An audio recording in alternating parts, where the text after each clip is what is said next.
program Prakarya dan Kewirausahaan kali ini, yaitu Sekolah Seni Kolaborasi Laboratori Hidup. Nah, apa sih arti dari kata sekolah kali ini? Berikut penjelasannya. Di sini kita akan membahas dan menindaklanjuti terkait kemanusiaan dan hal-hal sosial kreatif di dalam kehidupan manusia. Kami ingin menunjukkan betapa pentingnya kolaborasi dan saling mendukung satu sama lainnya sebagai sesama manusia, agar manusia dapat hidup dalam kenyamanan dan kesejahteraan. Dan hal itu telah diwujudkan dalam wawancara UMKM kali ini.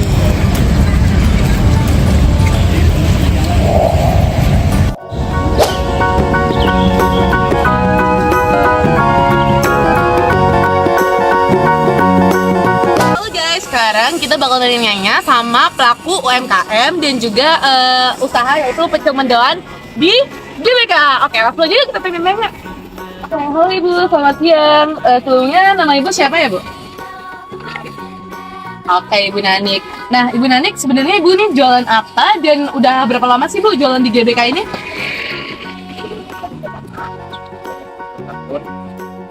Oh, udah dari 10 tahun ya. Selain pecel sama mendoan, kira-kira Ibu tuh punya produk apa aja sih, Bu? Hotdog.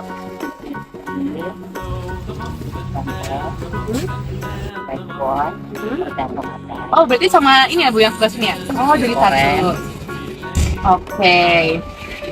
Itu dia guys, jadi selain pecel dan mendoan itu banyak banget produk-produk yang variatif. Jadi kalau misalnya kalian nggak suka pecelnya atau nggak begitu menarik mendoannya, kalian bisa cobain makanan-makanan lain dari ibunya nih guys.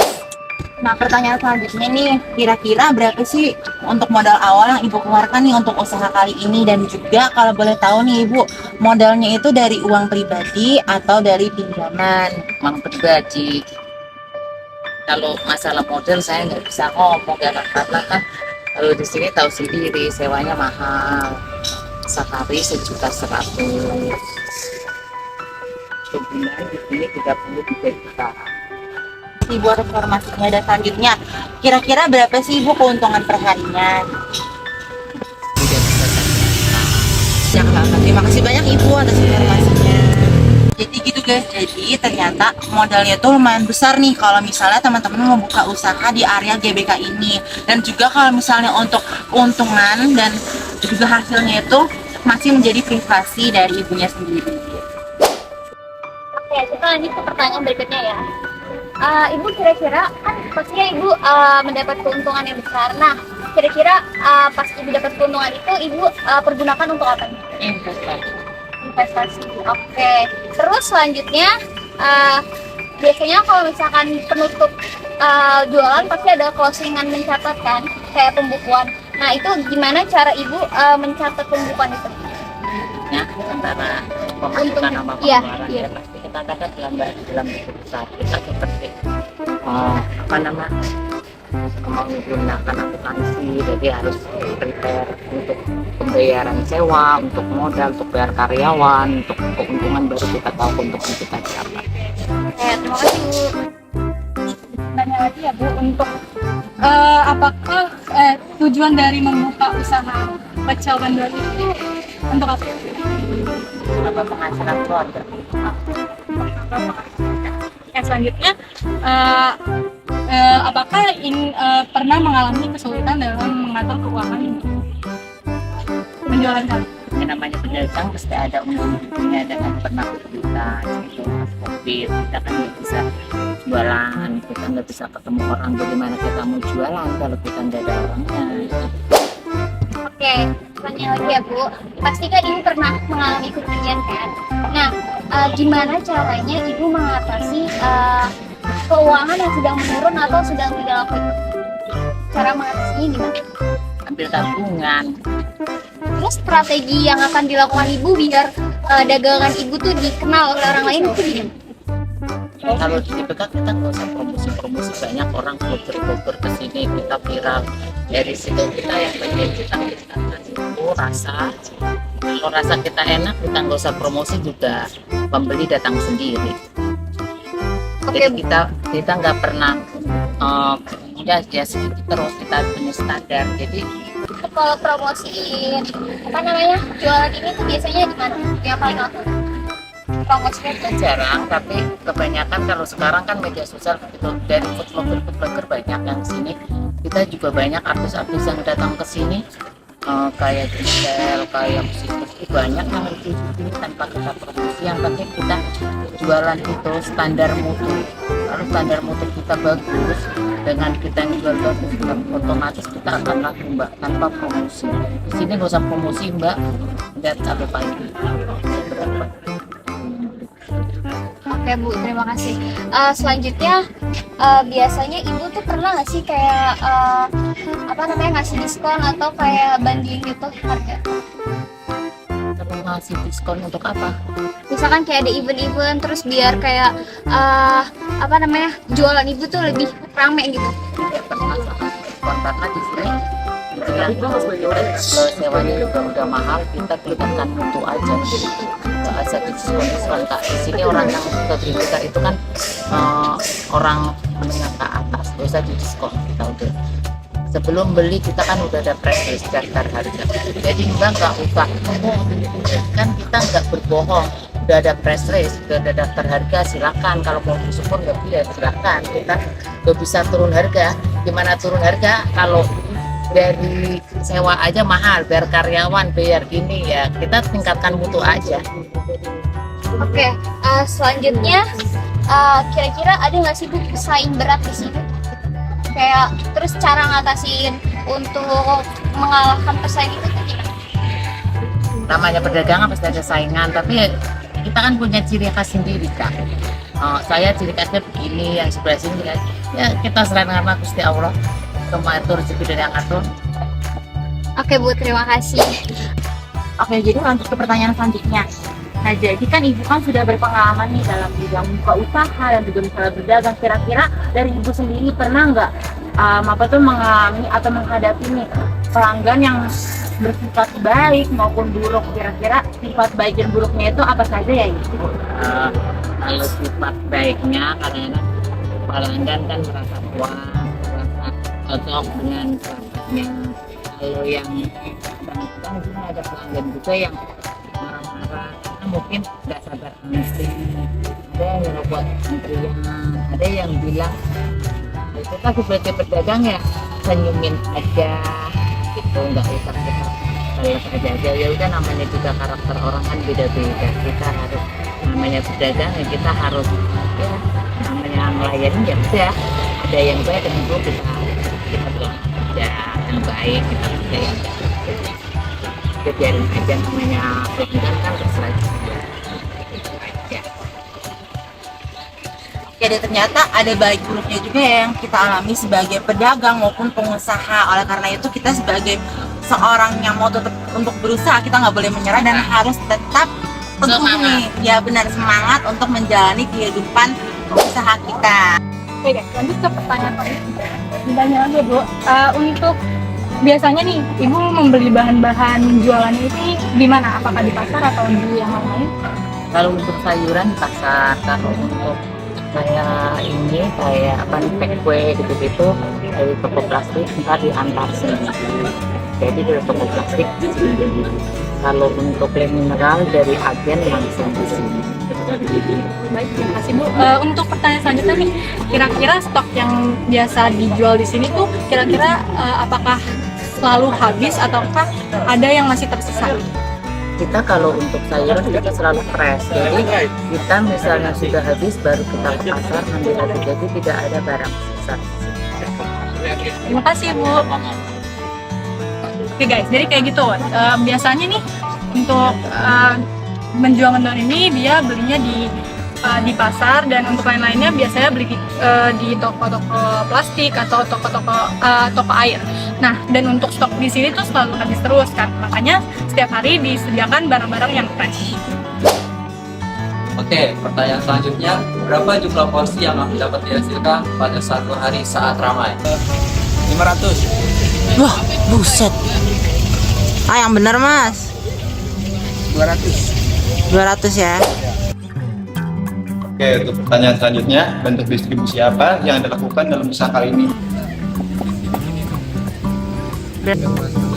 Oh, berarti cara penyajiannya itu langsung dilayanin gitu ya? Oke, pertanyaan selanjutnya, kira-kira dari ibu sendiri nih, pernah nggak sih mengalami suatu kejadian yang tidak mengenakan nih selama ibu berdagang atau mau buka usaha gitu? Misalnya mungkin ada masalah di bahan-bahannya atau mungkin ada masalah di karyawannya, kira-kira ada masalah apa nih yang mungkin bisa jadi tantangan gitu?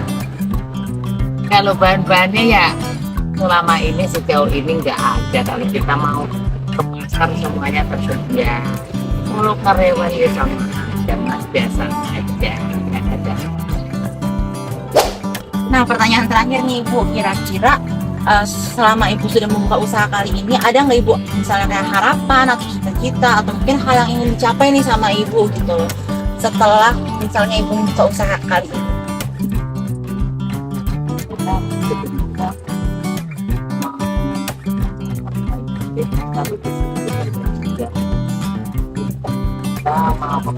Ya, punya yang maksudnya kayak di toko gitu, tapi kadang-kadang terpendera juga. Ya, jadi segitu aja Ibu pertanyaannya. Kami sangat berterima kasih karena Ibu sudah mau menjawab pertanyaan kami, dan terima kasih karena Ibu sudah mendukung kami dalam penugasan kali ini. Semoga usaha Ibu dan juga segalanya dibuat lancar ya Ibu, dan semoga berhasil. Terima kasih banyak Ibu. Oh iya, jangan lupa dicoba dan dibeli ya dagangannya. Oleh karena itu, yuk kita beli aja sekarang. Oke, ibu sekarang kita mau beli pecel mendoan yang satu ini saja.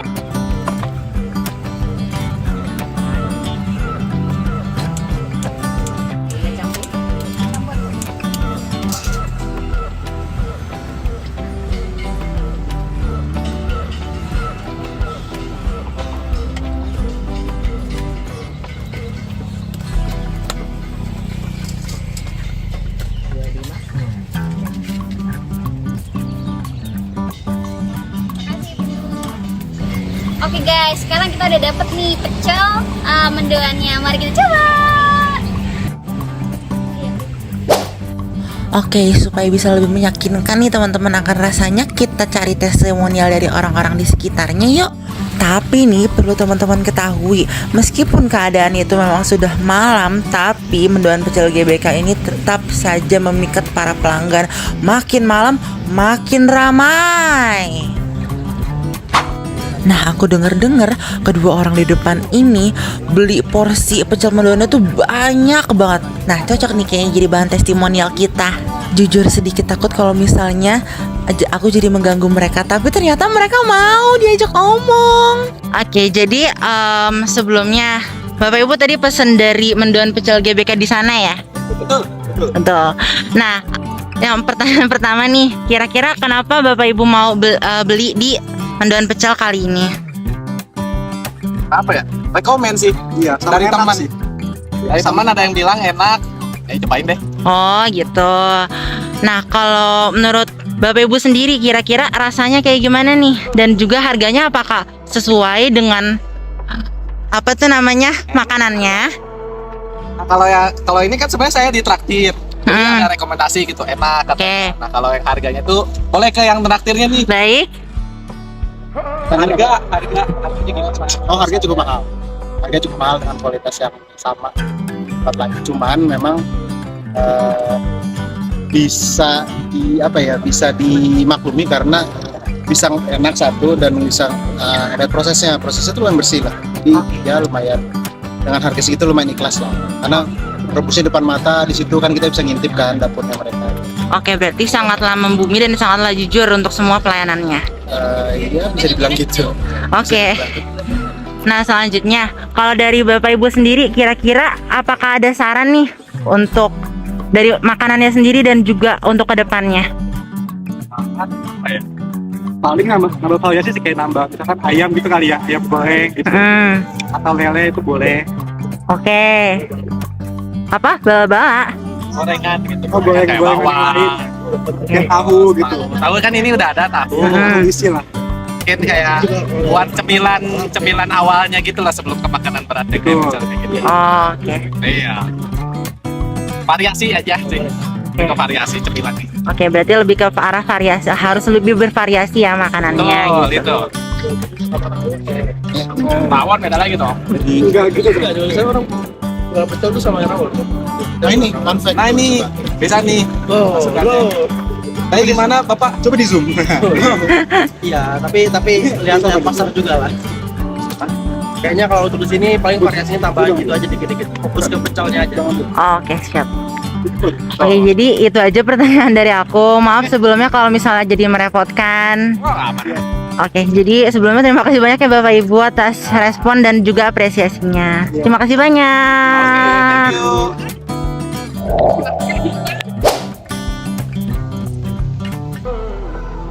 Guys, kalau kalian pengen banget nyobain mendoan wafers yang ada di GBK, kalian bisa banget menggunakan TJ menggunakan ini. Patokannya ada di Kementerian Keuangan, persis di depannya.